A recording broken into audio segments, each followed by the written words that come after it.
Okay, so looking beyond the barrier. Okay, let's talk about the energy chip, the Pendulum UFO, and the WNK UFO. This is based on the investigation that I've been doing with Chris Locke. Chris Locke is somebody from the UK that is living in Japan. He's teaching at a university in Osaka. He's married, as I understand, he's married a Japanese woman. And he's teaching in a university. And we've been doing some recent studies, and we are writing some books to publish. Okay, so that's Chris Locke. So he's a very good friend of mine that I haven't seen yet. I mean, just through internet, not even Skype, but he's a very good friend of mine. Okay, quite interesting. So we have been doing investigation about the energy chips and other piece of evidence. Well, this is the camera that Billy Mayer used for the energy chips. This is an Olympus 35. Let me see the specifications of the camera.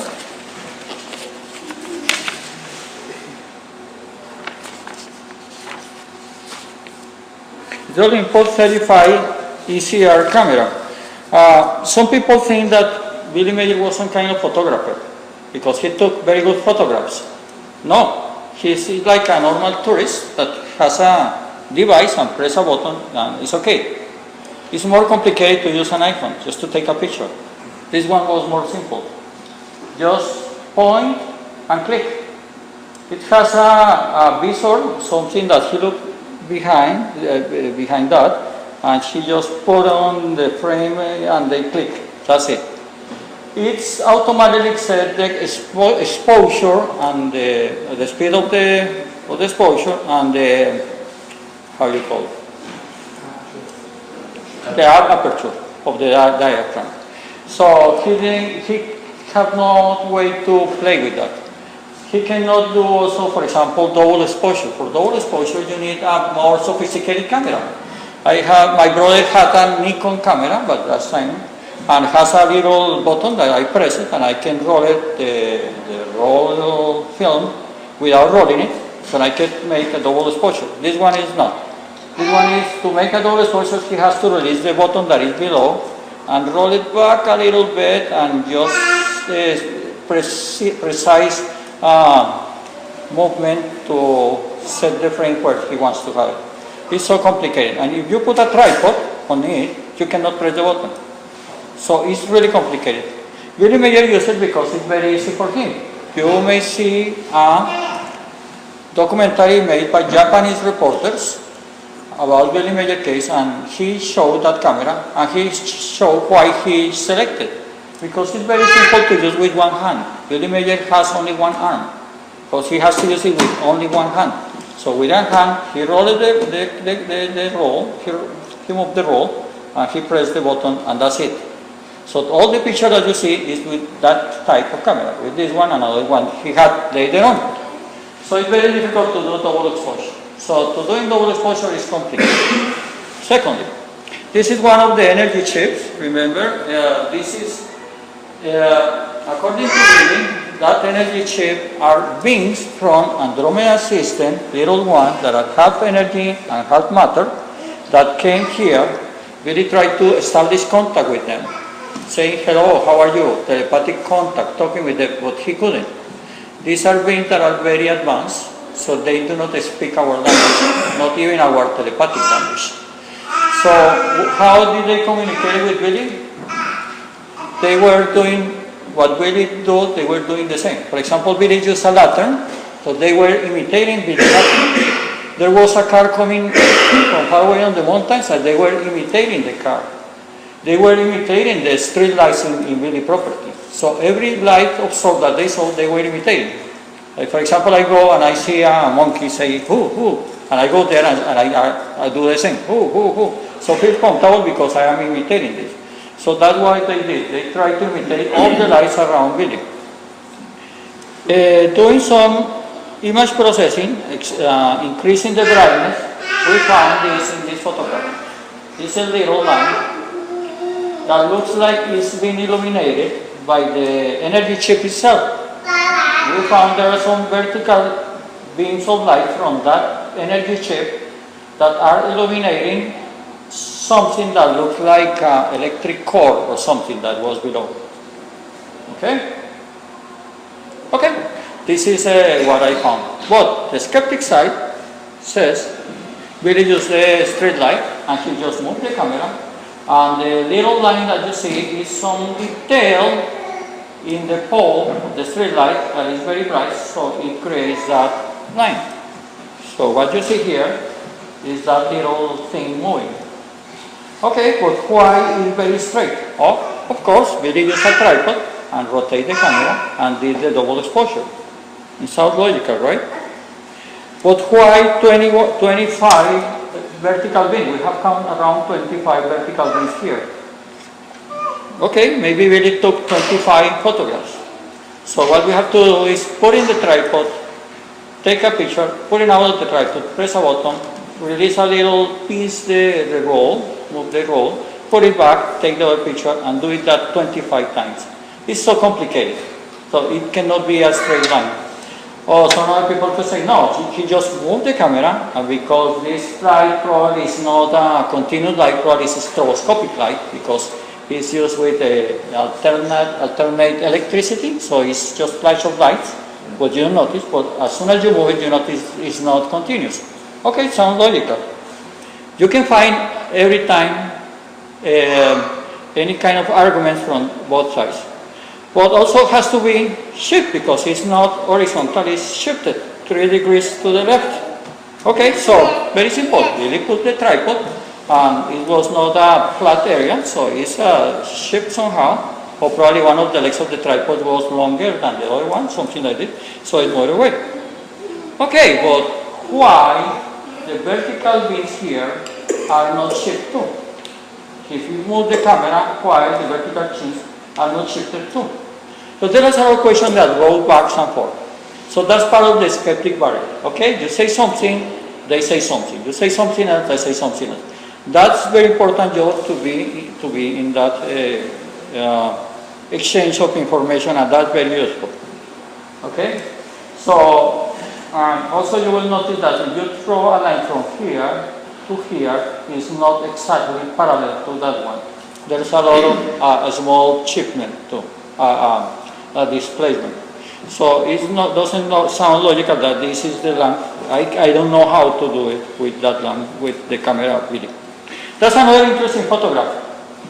What do you think is that? Is the moon? Probably the moon, right? Nice view of the moon with something here. Okay, this is not the moon. This is another energy chips. If you look at the photograph, you see there are clouds. So this is something that is in the sky, on the sky. It's not a double exposure trick. If it's a double exposure trick, you won't see the trees. And also the date June 23. The trees here has a lot of leaves. So it's compatible to a photograph taken in summer. You notice the photographs Billy Mayer took, you notice if it's in summer, spring, or winter, because of the vegetation. This one looks like in summer. And also it's toward the northwest, where I think Menara ship landed by this area, so it's toward the northwest. So some people say, very clear, he took a photo of the moon and he did a double exposure of something very bright. Okay, but June 23, there was not a full moon in the sky. No full moon. So what is this? Of course Billy didn't took that photo in June 23. He's lying. It was not. It was when there was full moon in another time. But toward the northwest, in the St. Joseph Silverstone Center, the moon is never toward the northwest. You never see it there. And I did it. I checked in my application that showed me the sky in Switzerland, and I found that the moon, the only way that is toward, the farther way that is very close to the west, but not to the northwest here. This is the moon. This is a simulation. but I have to do it in December, in winter, not in summertime. Why in winter, not in summertime? You know, full moon is always opposite to the sun. In winter, the sun is to the south or to the north. Winter time, oh my God. Okay, in winter the sun, you see here, the sun is going to the south in winter. Okay? In winter time the sun is toward the south, so the moon is opposite to that, it's toward the north, like this one. It's the northern way the moon could be. But in summer, that moon should be here, more to the south, not in the northwest. So that photo itself, if it's taken toward the northwest, I'm totally sure this is not the moon. Totally sure, this is not the moon. If this is not the moon, what is it? It's not a double exposure, you see the trees. This is not a double exposure, you see the clouds, but it's not the moon, or what is shining up there. Another photograph, the last one of that I'm going to show you about the energy chips, is this one. It's like the moon behind, but it's not round, it's some kind of oval, ellipse, but it's not a round one. Also, by this time of the year, this day, there was not full moon in the sky. I'm not sure the direction of this photograph, but I cannot say it's toward the northwest or something. So it doesn't matter. You see that bright object that looks like the moon, the hill is very well, is cropping the bright sky behind. So this is not a double exposure. If it would be double exposure, all that area would be very bright and you cannot see the hill. So it's a bright object behind. Some skeptic says, okay, if this is a bright energy chip, why is not projecting the shadows toward the front? Because the brightness of these objects is like the brightness of the moon. Okay? If you take photos of the moon never projects shadows. If you have a straight light that is stronger. So these shadows you see here, that one pointing to the right and that one pointing to the back, tell us that there is a very bright source, electric source here, probably a street light in this area, on the left side. So the intensity of this object that is like the moon is not enough to create shadows to the front. You also notice the trees have some small leaves but not big ones, so it's comparable with the time, early spring, so it's okay, it could be around that time. And also you notice that the image itself is static, it's not moving. So why this is moving? Some skeptics could say, okay, it's moved because he took a photograph of the moon and he moved the camera. If he moved the camera, why this is not moved? The trees and all of that. Oh, very simple. He put it in a tripod, he waited until the moon moved itself because of the rotation of the Earth. The Earth is rotating, so the moon just moved. Just enough just to make that shape. But you know, to do that, if you investigate a bit more, you require an exposition of 2 minutes. In 2 minutes, the moon moved from here to here to make that shape. Video camera has only up to 4 seconds of exposure, not 1 minute, not 2 minutes. We cannot do it. So with the camera, we cannot take that picture. So this is also an unknown object on the sky. Okay, and we can continue on and on. Okay, before moving forward, I would like to make a short break. Okay, before I move on into the other pieces of information, I forgot to mention something about the energy chips. Somebody asked me about the size or how big were they, because I've been hearing that in other places they have seen huge spaceships. Billy said that they were very big, one of them 100 meters, probably bigger than that, and others were very small.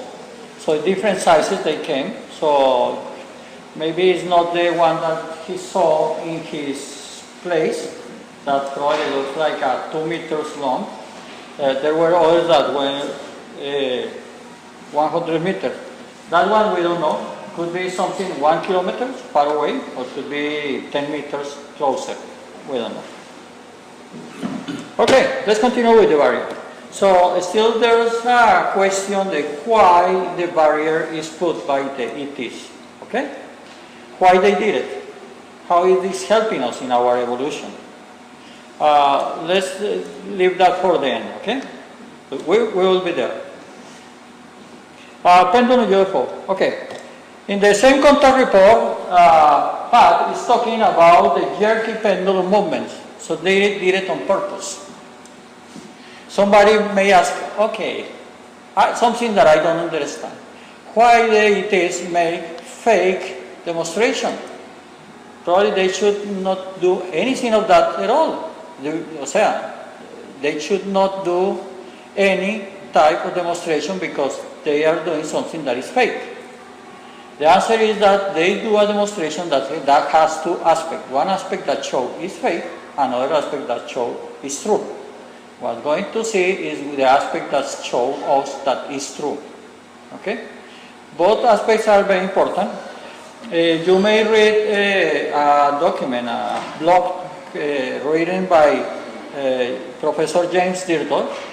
Professor James Dirdolf passed away a few years ago. I was in contact with him when I started this investigation. He's a very interesting scientist. Actually, the first investigation that I did about the wedding cake UFO, he was peer reviewing that investigation. As a scientist, he was checking all my statements. He was challenging me more to find something else and demonstrate it in different ways. Professor Dirdolf wrote an article calling the plausible deniable, right. It's very interesting, and at the end of his article, he talked about the semi-plausible deniable. So semi means that it's somehow deniable, but has some part that is not so bad. So they show the information with two aspects, one that shows that is fake, and another part of the information that is real. Okay, so that they did it in the pendulum UFO. Okay, what is a pendulum? Are you familiar with the pendulum clocks? Probably the old people like us know about that, but the younger ones, it's already left. The younger ones probably haven't seen a pendulum clock. Pendulum clock was made with using a pendulum. Why a pendulum? Because the movement of the pendulum is very precise. The period of the pendulum has a precise measurement of time, or make a precise measure of time, depending on the length of the pendulum. And it depends on the air gravity. We can use a pendulum here, and measuring the time the pendulum moves, we can know what is the air gravity here.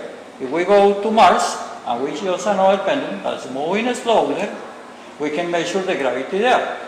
If we go to outer space where there is no gravity, the pendulum doesn't move. Just stay quiet because the gravity is not moving. The period of the pendulum is the time that it takes starting from one side, moving to the other side, and coming back to the same side. But you can measure the period of the pendulum starting from the middle, going there, going that, and going back. So it's the time that it takes to complete one cycle. There are different types of pendulums. I'm going to show you very quickly because you're going to see it in the pendulum UFO.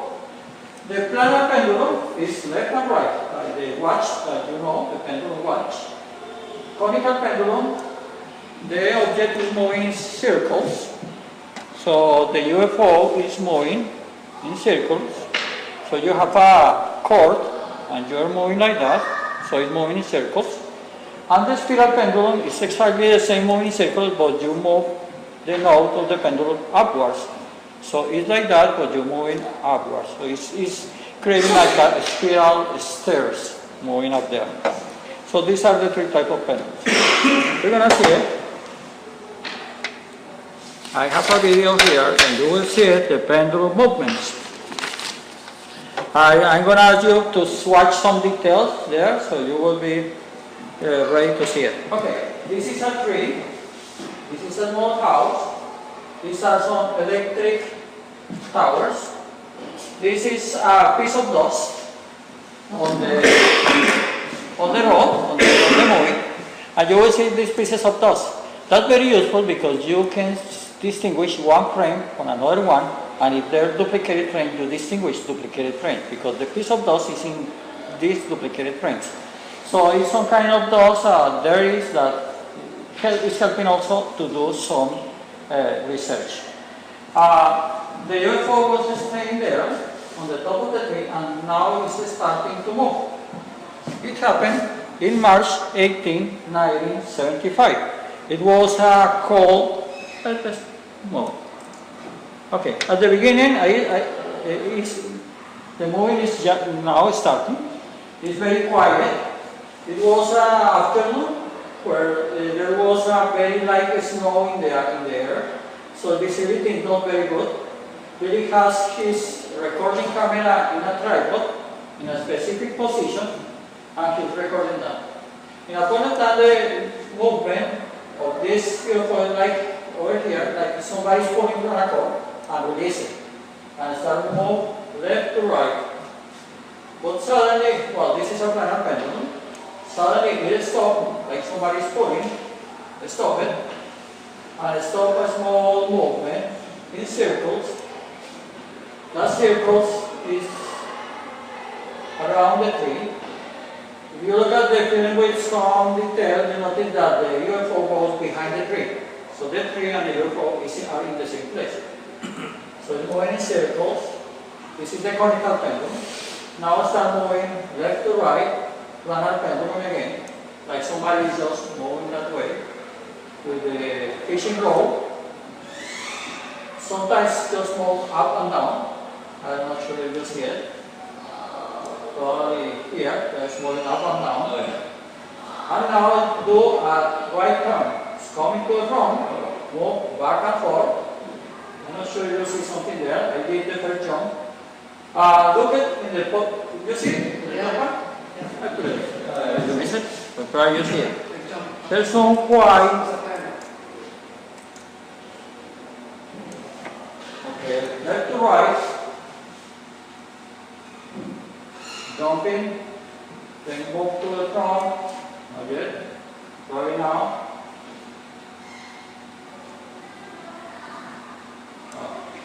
Sometimes. Okay, after that one, so it's coming and it's coming to the front. And look at the top of the frame. Not now, the next one. Now. You see something? Yeah. This is the first jump. You're going to see in detail. And the second jump, you see again on the front, on the top part, some white band, very clear, this one. Now, you see it. Okay.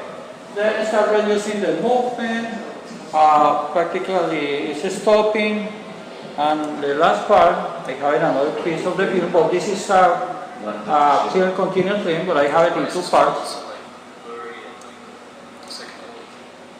Okay, sorry, there's some noise. At the end, it's going in the spiral pendulum, going up there. Okay. It's an object in a pendulum. Or maybe it's a spaceship simulating the pendulum movement. How do we know? So where are the clues that show us that this is real?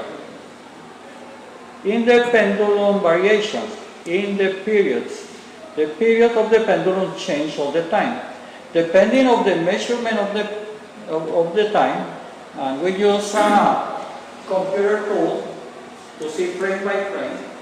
Each frame is less than 1/10 of a second, so we calculate how long it takes for going from left to right and going back. So we measure the pendulum periods, and because of that, we know the length of the pendulum.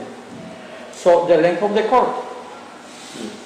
Somebody called Phil Langdon made a demonstration of that. He put a small model, he put a cord in the top of a tree, and he started moving it.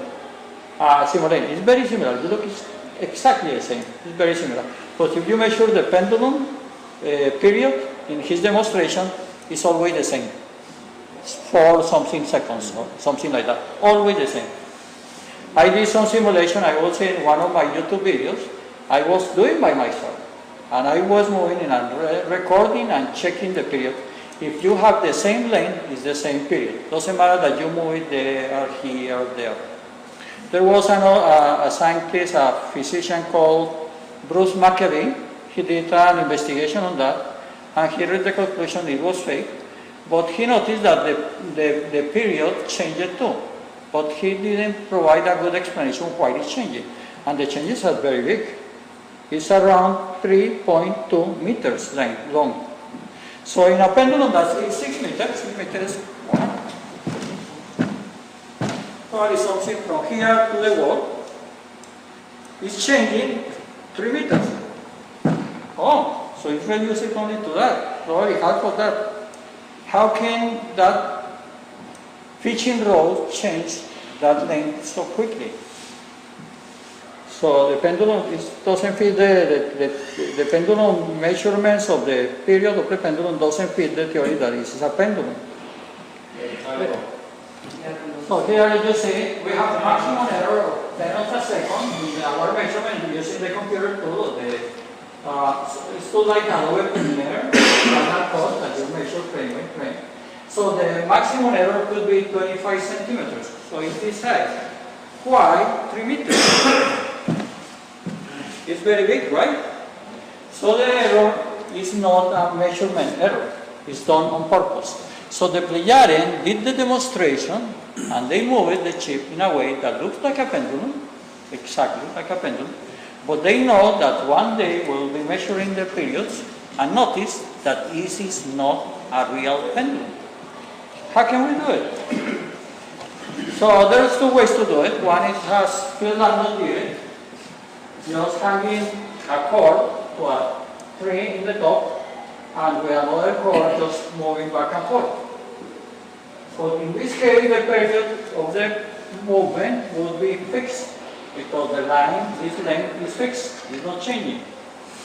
And at the end, when he is moving in the spiral pendulum up there, because the length is reducing, the pendulum should be faster, should be moving faster. But what happened in the field is being reducing, is longer. So it looks like this point is moving up there too. In the fishing rod, I haven't found a fishing rod of 15 meters long. It's not possible, nobody can handle. And somebody with just one arm cannot do it. I was, in my test, the longest that I have was 4 meters, but 15 meters is completely impossible for me. And I cannot imagine just with one hand, just handling that. It's impossible. It's like this proportion is so long. How we know this is this length? By measuring the pendulum length, and the fact that it's at the end has to go up, so the top of the fishing rod has to be very high. In some cases it's very low, to reducing that. It's very hard to do. And there's some challenge about that, and the one that I like it more is this one. When it's moving in circles around the tree, in one case it lasts, or the length of the pendulum is 4.8 meters long in one circle, and the next one is 5.6, and then go back to 4.6. So it's like that, this length, then it's longer, and then it's reduced. How can you do it without the object or the UFO moving up and down? So it's a circle, perfect circle, but it's changing all the time in 3 consecutive cycles. I am not able to do it. I was imagining how to do it, and I built a model of how to do it, but it's so complicated, that probably the most logical explanation is that this is a UFO, an extraterrestrial spaceship simulating pendulum movement. But doing in reality is so complicated that it doesn't sound logical.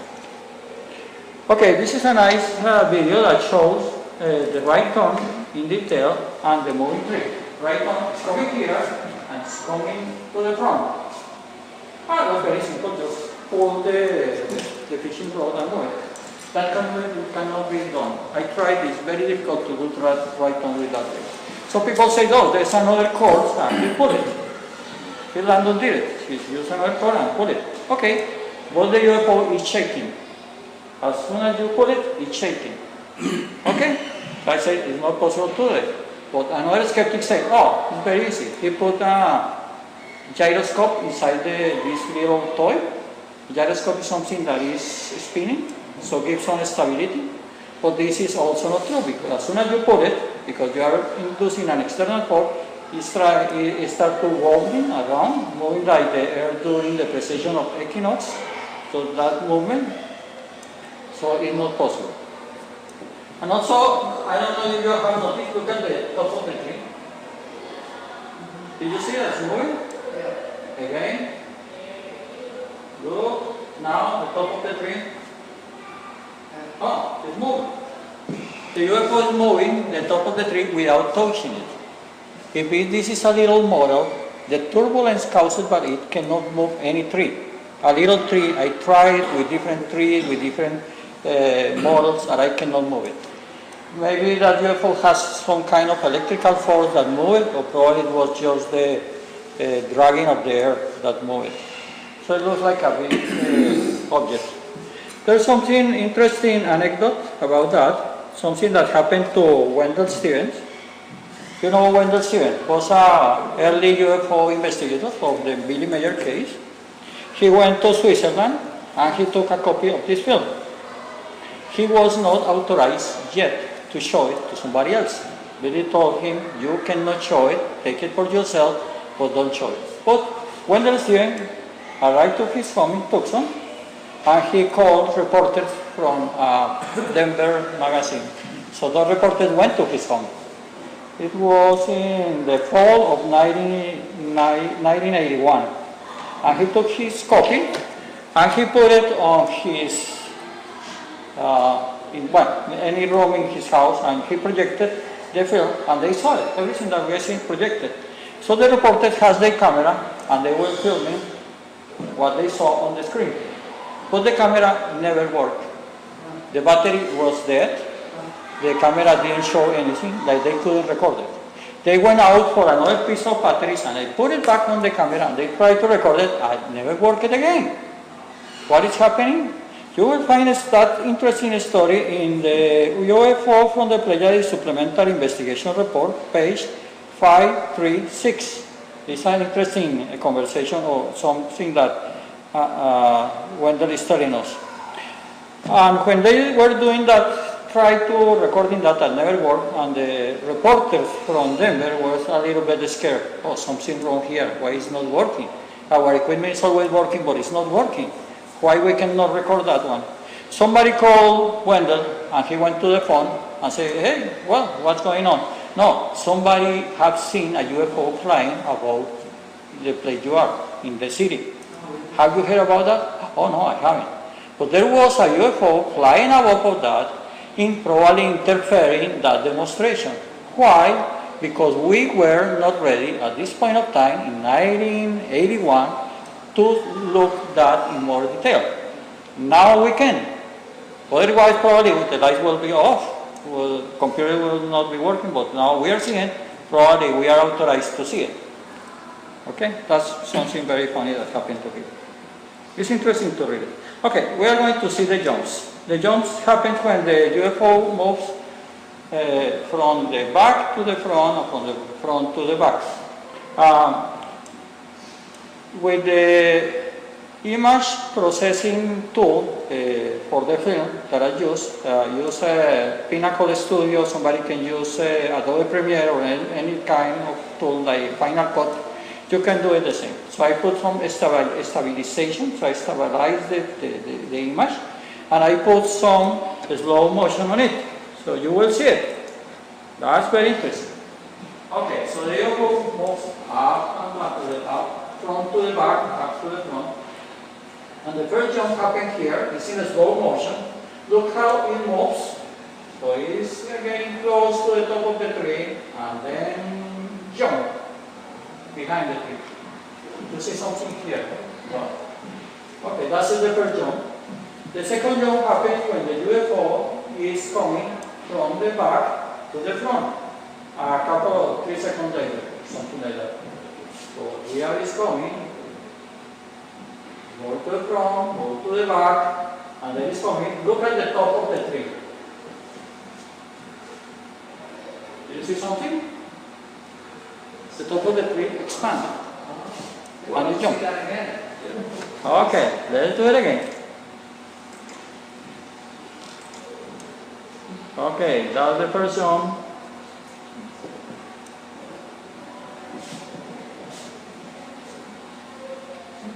First jump is very close and then jump to the back of the tree in a 10 of a second. You see?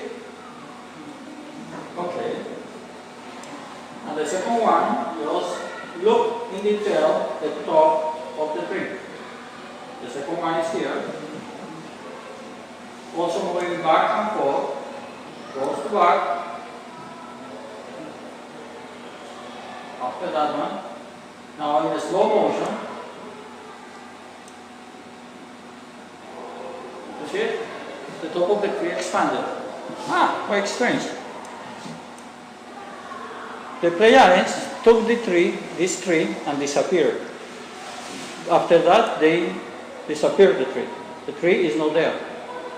They say that the tree was damaged because of that demonstration, and they were feeling very sorry about the tree. So what they did is quite strange. They somehow made the tree disappear and start living in some other place.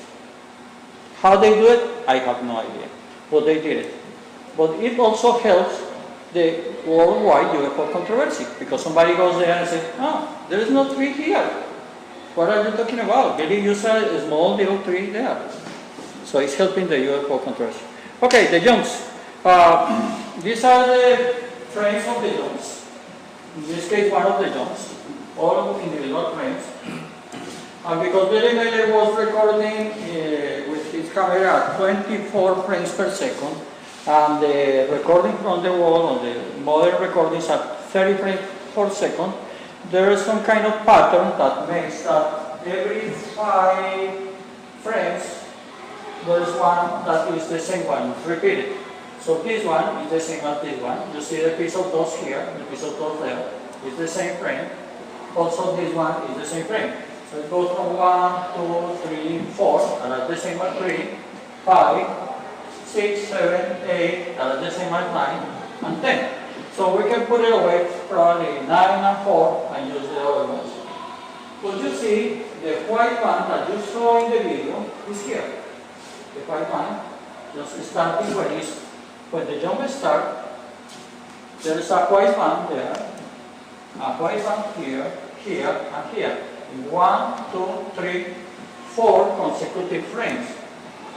Why this is happening? Somebody said, no, Billy did a cut by the jump by cutting the film roll. So to simulate the jump, he cut it 4 frames or 5 frames, and they put it all together. Oh, of course, they went to that. They put some kind of glue, and that glue damaged the film itself. So it created that thing. Okay, but why not? Okay, here are from left to right, but actually from the top from the bottom is in this direction. But why there is not a bottom damage here, for example? If this is damaged in the bottom, logically this one is damaged in the top, but the other one should be damaged. So there is not a logical explanation why 4 consecutive frames has that white frame. My only explanation of that is that when the jumps happen, the wind chip produces an electric shock, electric pulse, electrostatic pulse. That affected the camera and produced some electric lighting inside the camera. In the bottom part of the camera. The image is inverted, so that's the bottom part of the camera, and this is the top of the camera. And it happened when the chip jumps. In the movie, Contact from the Pleiades, produced by Britt and Lee Elders, Billy Mayer is explaining that when the UFOs do a jump, he feels an electric shock, some electricity in the body. So here is producing that electricity and it's affecting the camera. So you see the white band. Yeah. because of that electricity. Looking in detail the jumps, jump 1, jump 2, and the simulation. Okay. So I simulated by putting some frames. So the chips is here, and then it's here, because I put it out some of the frames. So you see there is not a transition between it's in the left, now it's in the right, and continue to the right. But if you look at the jumps in the real film, that are here and here, jump 1 and jump 2, there is a gradual transition. You see in the upper part, the UFO is completely visible. But here it starts to disappearing, and appearing in the front, and here it is completely materialized here. So if you look at that, it's like, if, for example, I am doing that kind of jump, I have the capability, so I'm going to jump from here, in the space, to here. What is happening, looking at those frames, is that I start the jump here, so I am 100% matter. But then I start to reduce my the level of matter in me, so I am only 80% of matter, but at the same time I am 20% of matter here, present here. Later on I am 50%, so I am here, at the same time I am here, 50%. So 50% of me is there, 50% of me is here.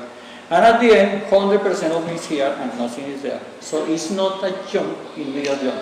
It takes around 1/10 of a second. That jump takes that time. And it's not an immediate jump, but it's a smooth jump that they did it with the chips. These jumps are telling us that they have the capability to jump in space. That could explain why they can travel from very far away in just in a fraction of a time. They don't have to travel all the space, they just jump in the space. That's very interesting to see it. Okay, if you want more details about that for the Pendulum UFO, you can go to a detailed investigation that I did in that link. It is also available in Spanish, in English and in Spanish, or a YouTube video that has a full investigation of all of that, or you'll find it in my YouTube channel. You will find for Ralph Sahi videos, and you'll find it. Okay, any questions so far on the Pendulum UFO? So you see, they simulated that. Some people say, oh, why don't have it a big spaceship or a model of 7 meters and use a crane, and the crane so how moving it? Okay, it was not so fast. With a very long 100 meters length, it's gonna take probably 30 seconds to move from one place to another, not 5 seconds. So it's not possible to. Somebody has any question about that?